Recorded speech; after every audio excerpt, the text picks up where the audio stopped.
Game changer political డ్రామాగా ఉండబోతుంది. ఇప్పుడు జరిగే పరిమాణాలకి ఈ సినిమాకి ఏమైనా సంబంధం ఉందా అంటే యాక్చువల్గా నిన్న దిల్ రాజు చెప్పారు కదా, డల్లాస్లో జరిగిన దాంట్లో ఒక కలెక్టర్కి అదే ఒక ఐపీఎస్ ఆఫీసర్కి మన ఆ, ఒక రాజకీయ నాయకుడి మధ్య జరిగిన స్టోరీ ఇది. ఆల్రెడీ శంకర్ గారు 4 years బ్యాక్ రాశారు. పొలిటికల్ డ్రామాగా ట్విస్టులు అదిరిపోతాయని సుకుమార్ గారు ఫస్ట్ రివ్యూ కూడా వేయడం జరిగింది. చిరంజీవి గారితో నేను సినిమా కలిసి చూశాను.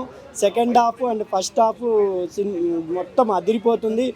ఇంటర్వెల్ ట్విస్ట్ అయితే బ్లాక్ బస్టర్ అని ఆయన రివ్యూ ఇచ్చేశారు. కాబట్టి సినిమా ఒక రేంజ్లో ఉండబోతుందని నా అభిప్రాయం అండి.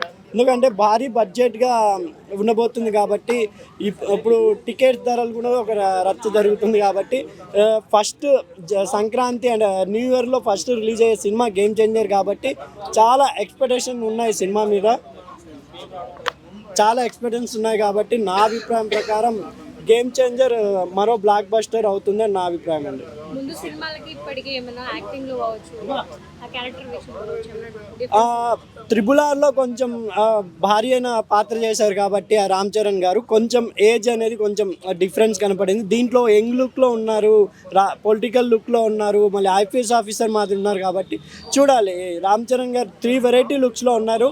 అది కాకుండా యంగ్ లుక్లో మన డూప్ సాంగ్ వచ్చింది కదా, ఆ సాంగ్లో అయితే డ్యాన్స్ ఇరగదీశారు. మ్యూజిక్ మొత్తం వెస్ట్రన్ మ్యూజిక్ ఉన్న డ్యాన్స్ అయితే ఇరగదీశారు. రామ్ చరణ్ ఇస్ బ్యాక్, డ్యాన్స్లో గ్రేస్ ఉంది అని నిరూపించారు. కాబట్టి సినిమా మీద ఇంకా హైప్ అయ్యిందని నా అభిప్రాయం అండి. అంటే హీరోయిన్ గురించి ఏం చెప్తారు? ఆఫ్టర్ లాంగ్ బ్రేక్ వచ్చింది. అవును, కైరా అద్వానీ గారు అండ్ రామ్ చరణ్ కాంబినేషన్ బాగుంటుంది. కానీ వినయ్ విద్యారామ సినిమానే కొంచెం ఎక్కడో ఫ్లాప్ అయింది. కానీ సాంగ్స్లో వాళ్ళిద్దరి మధ్య కెమిస్ట్రీ కానీ అదిరిపోయింది. రిలీజ్ అయిన 4 సాంగ్స్లో ఒక సాంగ్ నైనా హైరానా సూపర్గా ఉంది. మెలోడీ సాంగ్ వాళ్ళిద్దరి మధ్య. ఇప్పుడు రిలీజ్ అయిన సాంగ్ కూడా శంకర్ గారు మార్క్ నీకు నాకు నోకే సాంగ్ విన్నారు కదా, ఆ టైప్లో ధూప్ సాంగ్ కూడా అదిరిపోయిందని నా అభిప్రాయం అండి.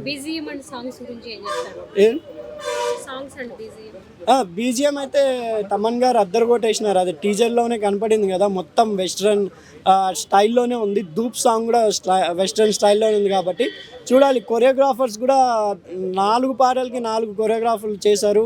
అది కాకుండా ధూప్ మన జానీ మాస్టర్ కంబ్యాక్ సాంగ్ ఇది. చాలా బాగా స్టెప్స్తో అద్దరు కొట్టేసినారు. ఇంకొకటి ప్రభుదేవ గారు ఒక సాంగ్ చేశారు స్టార్టింగ్ది. మళ్ళీ మన ఆచార్య అని ఒక ఆయన చేశారు. కాబట్టి సాంగ్స్ పరంగా రామ్ చరణ్ గారికి డ్యాన్స్ పరంగా ధూప్ సాంగ్ చాలా హిట్ అయిందని నేను అనుకుంటున్నాను. డ్యాన్స్ సూపర్గా ఉందండి ధూప్ సాంగ్లో. మూవీ ఎంత స్కోర్ చేసిండు? మేబీ ఇది కూడా వరల్డ్ వైడ్ రిలీజ్ అవుతుంది కాబట్టి, అంటే కొంచెం తెలంగాణలో బెనిఫిట్స్ ఇష్యూ జరుగుతుంది కాబట్టి ఎక్కడో కొంచెం కలెక్షన్ పరంగా ఫస్ట్ డే అంత దాటకపోవచ్చు పుష్ప 2 అని నా అభిప్రాయం అండి.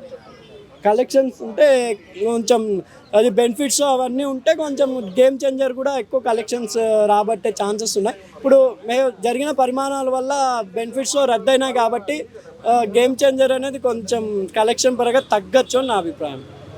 ఎందుకంటే 350 crores 350 కోట్లు పెట్టిన భారీ బడ్జెట్ మూవీ. దాని తర్వాత డాకు మహారాజ్ రాబోతుంది కాబట్టి చూడాలి.